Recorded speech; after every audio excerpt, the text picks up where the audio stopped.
Bismillahirrahmanirrahim. Assalamualaikum warahmatullahi wabarakatuh. Perkenalkan, nama saya Sania Freski Adhain. Di sini saya akan mencoba menjelaskan tentang sifat dan perilaku terpuji dalam konteks pembelajaran akidah akhlak. Di sini saya akan membahas 4 sifat dan perilaku terpuji. Yang pertama hikmah, yang kedua syaja'ah, yang ketiga adalah, dan yang terakhir iffah. Kita mulai dari yang pertama, yaitu hikmah. Hikmah yaitu pemahaman mendalam tentang kebijaksanaan dengan nilai-nilai moral yang terkandung dalam ajaran agama. Hikmah juga mencakup kemampuan untuk mengambil pelajaran positif dari pengalaman hidup dan menerapkan prinsip-prinsip moral tersebut dalam kehidupan sehari-hari. Yang mana biasanya konteks hikmah ini kita pakai dalam mengambil pelajaran positif dari kehidupan para nabi dan sahabat-sahabatnya. Yang mana biasanya hikmah ini kita ambil untuk pelajaran positif dari kehidupan Rasulullah dan para sahabatnya, yaitu ketika kita mengetahui bahwa sahabat dan Rasulullah dulu memiliki keteguhan hati yang kuat dalam membela ajaran agama Islam. Maka hikmah yang dapat kita ambil yaitu dalam kehidupan yang lebih maju ini kita juga harus dapat membela ajaran agama Islam yang telah dibawa Nabi kepada kita semua. Namun ada pula contoh hikmah dalam kehidupan sehari-hari, yaitu misalnya ketika seorang istri bercerai dari suaminya atau bahkan sebaliknya, selalu ada hikmah yang terpetik. Di antaranya kesempatan bagi kedua belah pihak untuk mengintrospeksi diri masing-masing dan memikirkan apa yang kurang dari diri mereka sendiri. Dan juga menyadari bahwa di bumi ini tidak ada yang lebih penting untuk dicintai kecuali Allah Subhanahu wa Ta'ala. Contoh hikmah yang selanjutnya yaitu jika kita melakukan kesalahan di kehidupan yang sebelumnya, maka kita harus mengambil nilai-nilai positifnya untuk tidak mengulangi lagi kesalahan itu di kehidupan kita yang sekarang.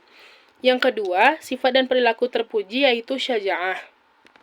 Syaja'ah ini diartikan sebagai keteguhan hati, kekuatan pendirian, dan keberanian jiwa yang dimiliki seseorang ketika menghadapi masalah atau kesulitan. Syaja'ah juga dapat dipahami sebagai keberanian karena benar dan tidak ada ketakutan dalam menyampaikan kebenaran demi meraih ridha Allah Subhanahu wa Ta'ala. Dalam konteks akidah akhlak ini, syaja'ah itu dapat kita pahami yaitu yang mana diri kita ini mampu menjaga dan membela ajaran agama Islam dengan keteguhan hati kita dan kekuatan pendirian yang dibantu oleh iman dalam diri kita. Di sini syaja'ah terbagi dalam 2 macam, yaitu syaja'ah harbiyah dan syaja'ah nafsiyah. Syaja'ah harbiyah adalah keberanian yang tampak secara langsung. Misalnya, keberanian kaum muslimin zaman dahulu untuk berjihad di jalan Allah atau perang demi membela agama Islam. Yang kedua, syaja'ah nafsiyah. Syaja'ah nafsiyah adalah keberanian secara mental seseorang. Ia akan berani dalam menghadapi bahaya dan penderitaan jika hal tersebut demi menegakkan keadilan. Dapat kita pahami, syaja'ah nafsiyah ini berani menerima resiko apapun, yang penting ia berhasil menegakkan keadilan tersebut. Perbedaan syaja'ah harbiyah dan nafsiyah ini, syaja'ah harbiyah ini yaitu menerima keberanian yang tampak secara langsung, contohnya perang. Sedangkan nafsiyah yaitu berani menerima resiko. Contohnya dalam kehidupan sehari-hari yaitu masih banyak kita temui perbedaan pendapat antara kelompok agama. Antara perbedaan kelompok agama tersebut, maka kita berani membela atau melawan demi menegakkan keadilan, agar tidak ada yang salah dalam pendapat. Contoh syaja'ah yang lainnya yaitu keberanian dalam jihad fisabilillah atau berada di jalan Allah, yaitu menghadapi musuh dalam peperangan antar agama.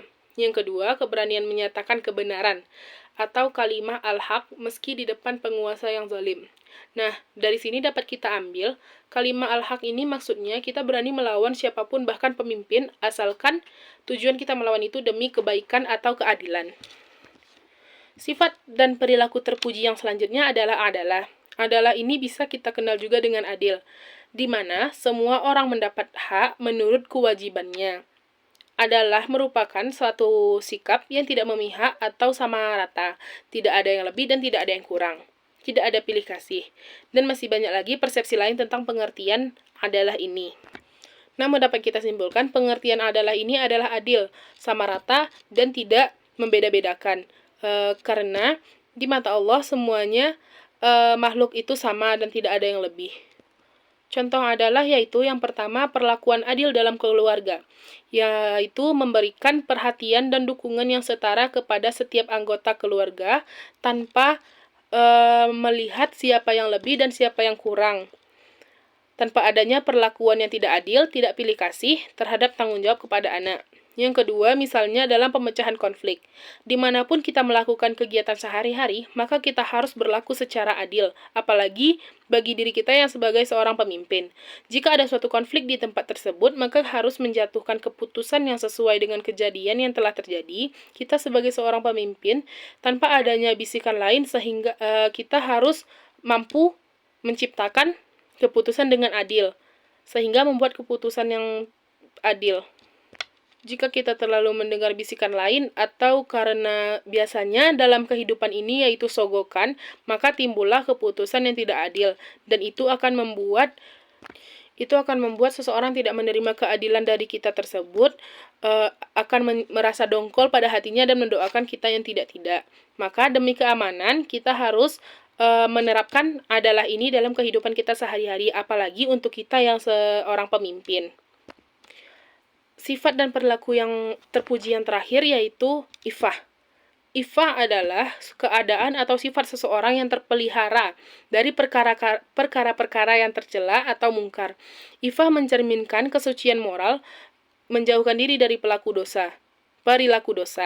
Dalam konteks akidah akhlak Islam, ifah sering dihubungkan dengan pemeliharaan diri dari perbuatan terlarang, menjaga kehormatan pribadi, dan berlaku adil dalam interaksi sosial.